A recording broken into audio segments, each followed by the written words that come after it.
Please rise and join us in singing the national anthems. For Husker Countdown, I'm Zach Penrice. For decades, sports have played an intricate role in societal issues, mostly involving injustices based on race. From Jesse Owens to Jackie Robinson, all the way to Tommy Smith and John Carlos, athletes have used their athletic platform to protest injustices for generations.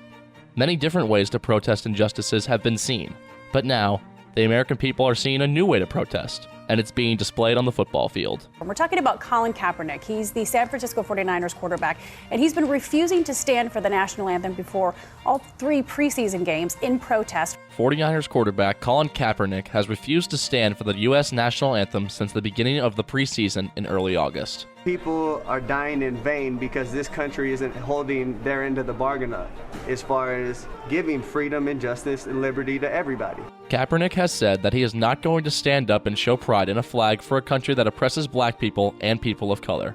Kaepernick has received tons of support by other athletes for his decision not to stand for the anthem.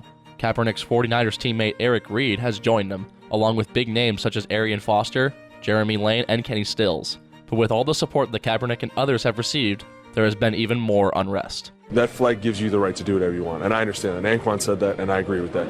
But at the same time, you have to show some respect. You got to respect the flag, and you got to stand up with your teammates. It's bigger than just you. Maybe you should find a country that works better for him. Every nation that we encounter, their flag means something to them. So when we take that into consideration, why shouldn't our flag mean something to us? The movement is spreading like wildfire. Every week, more and more football players are sitting or taking a knee for the national anthem. And last Saturday, at Northwestern, it found its way onto the Nebraska football team. Deshaun Neal, Michael Rose-Ivy, and Muhammad Berry all took a knee before the national anthem on Saturday night in Evanston. The backlash from Husker Nation has been, in the words of former running back Amir Abdullah, shameful. Nebraska Governor Pete Ricketts called the protest disgraceful and disrespectful. Even University of Nebraska Board of Regents member Hal Dobb said that the 3 athletes should be kicked off the team. Rose-Ivy mentioned some of the specific messages that he, Neal, and Barry received following Saturday's 24-13 victory. Some believe Deshaun, Muhammad, and myself should be kicked off the team or suspended, while some said we deserve to be lynched or shot just like the other black people that have died recently. Another believed that since we didn't want to stand for the anthem, then we should be hung before the anthem for the next game. These are actual statements we received from fans. Rose-Ivy stands by what he and his teammates did because he understands that something must be done if his children want to grow up in a better United States. Do I want my kids to be a part of this? And to have to endure the same struggles that those that came before me had to? No, I don't. So it's my job to work to make this world a better place for the next generation. Nebraska head coach Mike Riley was informed of Rose-Ivy's decision to kneel before the game and said that he could address the team about his decision.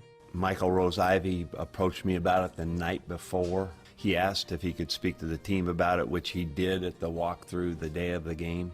He, I thought, very eloquently expressed his position and why he was going to do that, and so I thought it was all really well done. Rose-Ivy, Neal, and Barry have received support from some of their Husker teammates, most notably quarterback Tommy Armstrong. He's not speaking for himself.